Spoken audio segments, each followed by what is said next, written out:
Hey, how's it going? This is Ash, Project Equanimity. I just wanted to mention that the royal we, I have a Instagram page called Project_Equanimity, and I'm also on Facebook. Go over, follow me, subscribe to the channel. Thank you very much for the people that already have. I know there's only a few, I only have a few videos, but there's going to be more. So yeah, today's video is called I Am Broken, and if you've clicked on this video just out of intrigue of me or of someone you're dealing with or yourself, you've probably done so on an unconscious level, because we've all felt broken at times, and it's an important part of life. It can be incredibly unhealthy, and it can be incredibly very healthy. So what I want to say is, being broken is completely normal. Feeling broken is completely normal. But it's what we do with that counts. So how frustrating is it when you see someone, perhaps a friend or a partner, who you know has issues, they know they have issues, repeated patterns, emotional reactions, and they just don't do anything about it. And you try to help them and you want them to change. You have no control over that, and you can be a friend to that person and guide them, but ultimately it's their choice.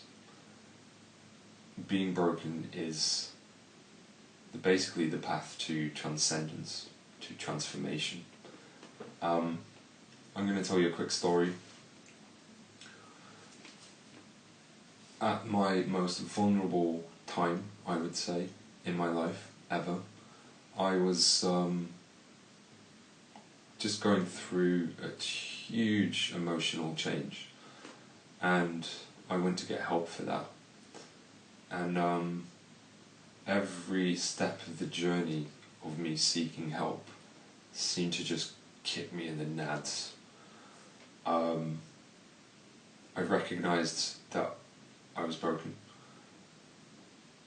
I went through the proper channels, through the doctor and then through the psychiatric healthcare part of it, and it was horrendous and traumatic.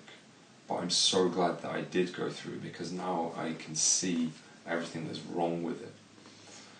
But a long story short, a man with a clipboard went, "Yes, you have this, here, take these. We don't know what they do, but come back in 6 weeks." So I did that and suffered horrendous side effects from this medication.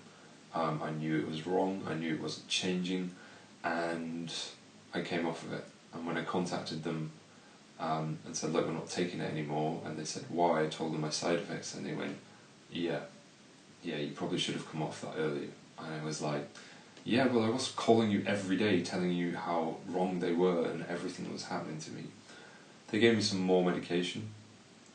This was, another step of trust, of swallowing one's pride and, just wanting to be better. And that medication made me nearly kill myself. So I managed to catch that. In between these two medications, I had a week of nothing, and I felt amazing, because I was so glad that I found myself again. So I had that to sort of as reference. And I was also keeping a diary of my emotions and my thoughts and my moods. And I took this new medication, and literally 2 days later I was having suicidal thoughts, like suicidal ideation. But I caught myself and went, oh, that's not me. That's the medication. I wasn't thinking these thoughts yesterday or the day before or for all that week. I felt healthy in myself. I don't like this medication, and I'm not going to trust to be on it for another 36 weeks, because I can't trust myself on it. I don't know where it will lead me. So I took it out into the garden and I burnt it. And I went back to the psychiatrist, and he was like, "Oh, that's not good. Do you want to try some more?" And I went, "No." And he goes, "Okay, so I'm going to discharge you." And I was like, "Okay, is it not your very job to help me? I'm clearly going through a mental health issue, and all you want to do is give me drugs, and if I don't want those drugs, then you aren't offering any more support." And he's like, "Oh, call this wellbeing place, they do CBT." Called them, the waiting list was 6 weeks. I'm like, I can't wait 6 weeks, I need help now. My friend, interestingly, called the same place at the same time for a much lesser issue, and he got booked in a week. Anyway, at this point I couldn't trust the very industry that was meant to be helping me, that was there to provide support and help and guidance, which is the NHS. So I also went to friends for help, and they couldn't help me. Some friends did that beautiful thing where they treat you just as normal, but I was like, I'm grateful for that, thank you, but this isn't normal. Why are you treating me normal? I'm not going through something normal. I need more support than that. Which is interesting in itself. And other people were terrified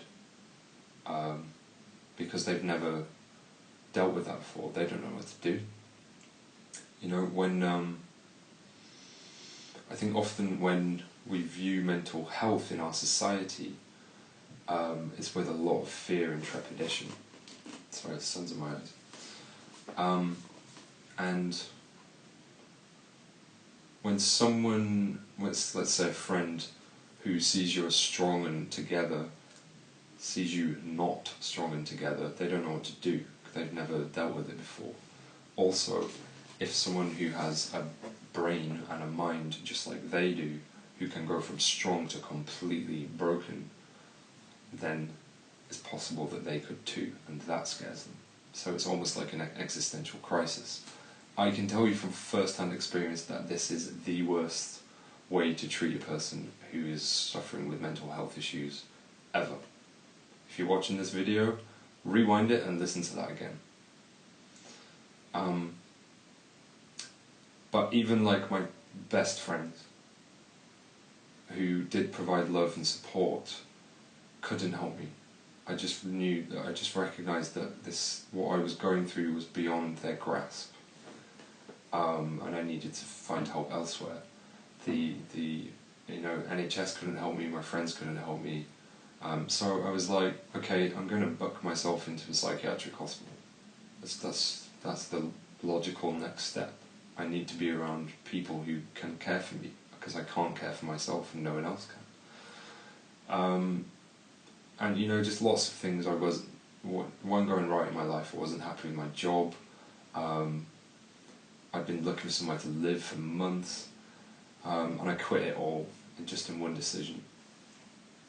I quit my job. I got this amazing house, but something didn't feel right about it. I quit that. I quit the city I lived in. I left all my friends behind, and I didn't go to a psychiatric hospital. I went somewhere else to heal. And when I got there, the people who were there, who I've always loved and supported me, also couldn't help because they were terrified. When someone you love asks you how you feel and you say, well, I want to kill myself, that is terrifying for that person. I understand that and I have empathy for that. It's the last thing you want someone saying to you. But also, again, being scared of that person is the worst possible thing you can do. It's also the most healing and transformative for me, but I'll get to that. So I was in my most vulnerable state and I didn't know what to do, but I was in a safe place. That's all I wanted to be, is just somewhere safe. I'm protected. I didn't need to think about anything. I didn't need to pay for anything. It just could just be. And then someone got in touch from my past, who I've always considered a close friend, and she was wonderful.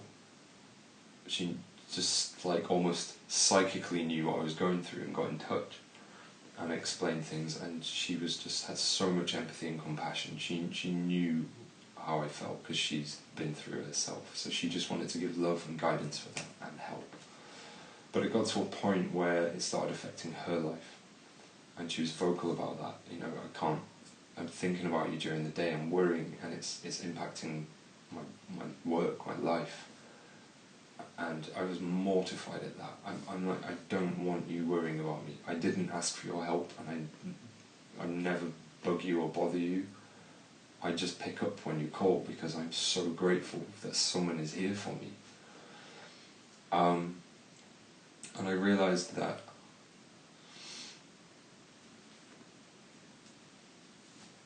although I just couldn't even think about someone else's pain because I was in so much pain myself and suffering. I literally couldn't think about anyone else's. But it still brought me empathy back for me, for that person to not suffer. So in this miasma of thoughts,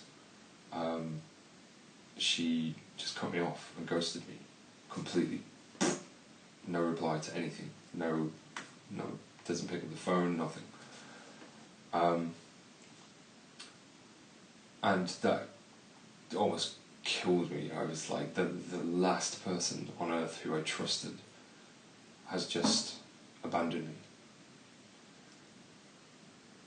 Again, I understand why.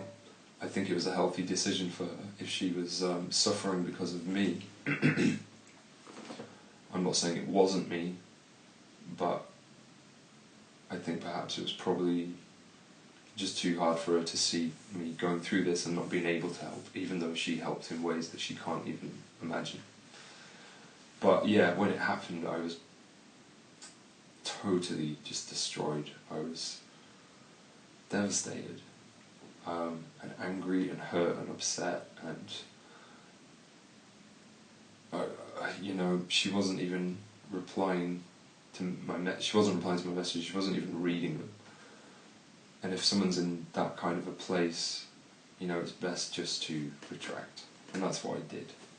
But I did it, you know, very much for myself. I was like, this is toxic to me. I can't keep chasing someone who was supposedly helping me, because that's not helping me at all, and I can't help them and they can't help me, so it's probably best that we parted ways. And although I was devastated, what it was a catalyst for healing. I didn't realise it at the time, but when I look back in hindsight, that's the moment when I stopped looking outside and I looked inside. I went inward, toward the pain, toward the suffering, towards what was making me angry and hurt and upset and broken and damaged and feeling abandoned and alone. And yeah. When we recognise that we are broken, like the title of this video, I am broken, when we bring that into our awareness, that is a catalyst for healing. It's like a neon signpost going, hello, do you want to look at me?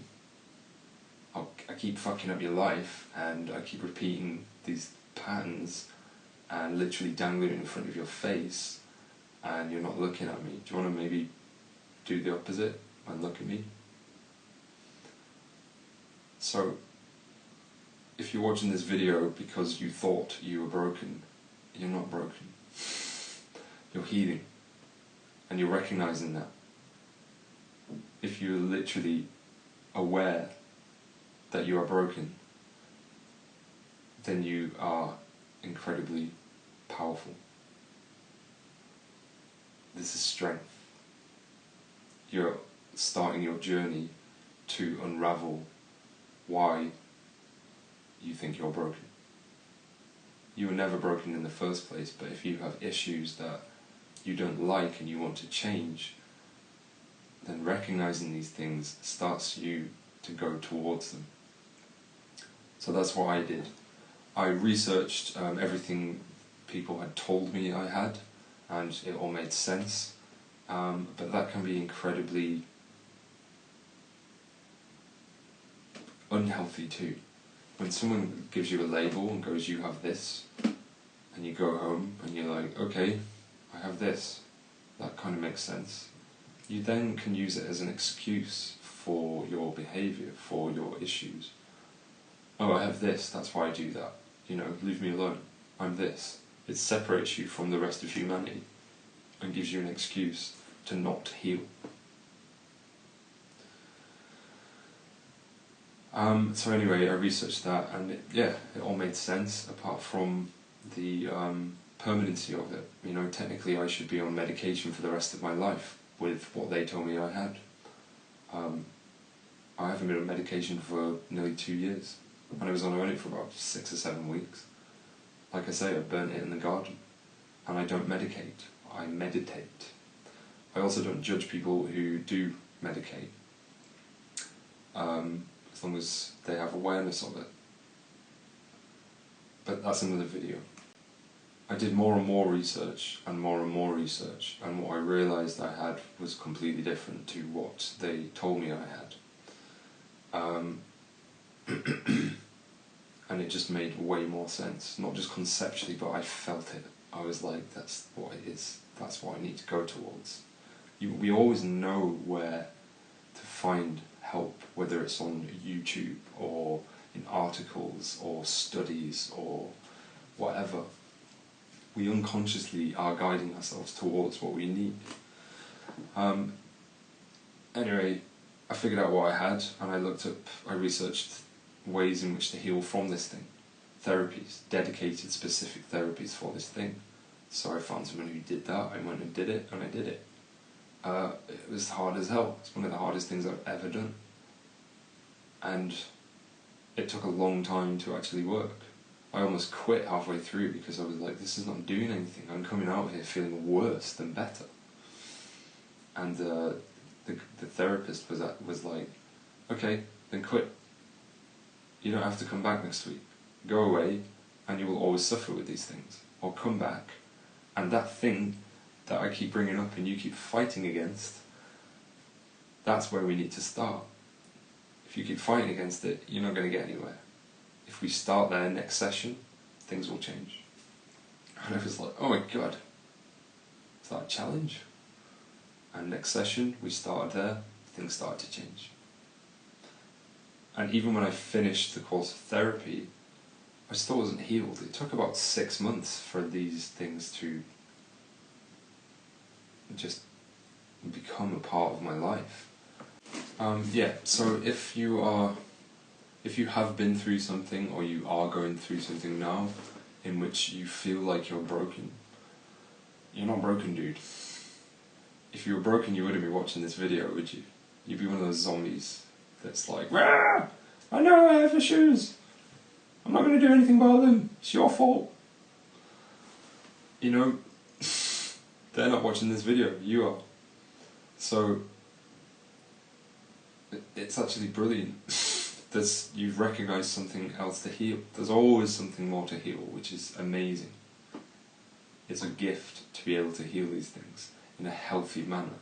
You know, say if you have anger issues and you bark and shout at someone, is that productive for you or for them?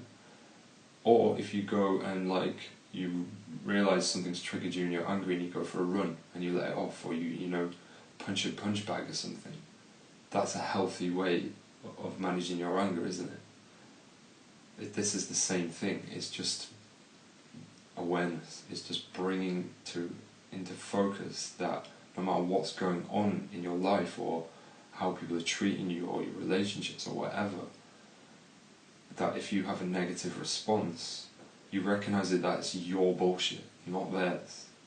They're not doing anything. If they are, get rid of them.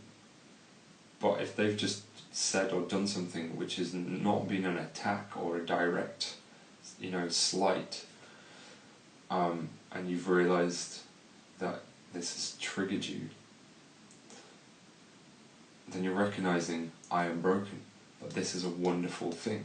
It means you can go away and look at that. So that's all I really wanted to suggest with this video is it's not all doom and gloom and depressing, it's actually the start of, it's the flame that will start the fire that will bring the empire down. That's what it is, okay? It's light. You can go through these things relaxed and gently. You don't have to be, oh my god, I've got this thing, what am I going to do? Just chill. Go for a walk, go out in nature. Just be aware that you've recognised something in which to work on. Because that's amazing. And you can do it. So what I suggest is once you've recognised that you have this thing, research it, whatever it is. I want this video to be completely general. And apply it to anything, any emotional issue, any psychiatric issue, just anything. We're all humans, man. We all have brains, we all have psychiatry, we all have emotions. And the wonderful thing is that anyone can change, because our brains physiologically are designed to do just that. They're malleable. Neuroplasticity, okay? This is the very basis of what gives us our personality, our likes, our dislikes, our triggers. It's who we are. Our brain is constantly shifting and changing and forming new pathways. So say, let's use PTSD for example, post-traumatic stress syndrome. Say say a dog bit you when you were a kid, so you're afraid of dogs. You're not going to go near dogs. Dogs scare the shit out of you, and every time you see a dog, you get that same panic feeling that you got when you were little, okay? Because that has formed a neural pathway in your brain to create that belief. So these repeated thoughts of, I'm scared of dogs, I'm not going to go near dogs, dogs will hurt me, has formed this belief. And you almost hit a brick wall that you'll never get past that. It is hard to turn that around or go on an offshoot and change that belief. But you change it with repeated thought patterns in the exact same way. You've been telling yourself you're scared of dogs all this time, so it's created a belief. And this neural pathway is actually insulated with more little neural pathways solidifying that belief. But guess what? Once you become aware of how your brain works, just like this scared of dogs analogy, and it creates a feedback loop, right? You keep hitting this thing and you'll never overcome it unless you recognise and go, I'm scared of dogs, but I know that was just one instance and not all dogs are like that. Maybe I need to go and face my fear of dogs. And I know that it's not going to happen overnight like that. It's going to take time and patience and self-care and going at things gently. And as soon as you do, this, I don't know how it works physiologically, but it creates a completely new neural pathway, like a river carves through a piece of land. It goes with the flow. The more you dig out, the more it flows, okay? And then, this neural pathway creates other little neural pathways which insulate that one. Do you see what I'm getting at? So PTSD, or what we think of as PTSD, is exactly the same as playing the guitar. Yeah? You can't play guitar when you pick it up. What do? You take practice and time and dedication and belief that you can play guitar. Without that, you can't do it. The more effort you put into it, the better you get at playing guitar. The more belief that you can do it, even in the times where you're like, ah shit, I just want to throw and smash it against the wall, but you don't, you pick it back up and you keep going. Solidifies that action. You have created a physical thing in the world from your brain, from repeated practice, okay? That's how our brains work. So we can't call it PTSD and look at that as evil and this disease that we have, when it's the very way our brains function and work and mould and change. And we can do this with anything. Anything. All you need to do is recognise it and be aware, and they take gentle steps towards healing from it, which becomes dedicated self-care, which becomes a daily practice, which becomes self-love instead of self-hate. So if you are watching this video and at the start of it you were going, I am broken, congratulations mate, because you're about to become unbroken. If you liked this video, give it a thumbs up, subscribe to the channel, check me out on Instagram and Facebook, and yeah, thank you for all the support. This is quite a weird thing for me, because it's challenging and testing me. It's quite weird being in front of a camera, but the reason I'm enjoying it is because it's quite scary. So thank you for all the support that I've already had. I know my channel is tiny and there's only a few videos, but there's going to be way more, so thank you. Namaste.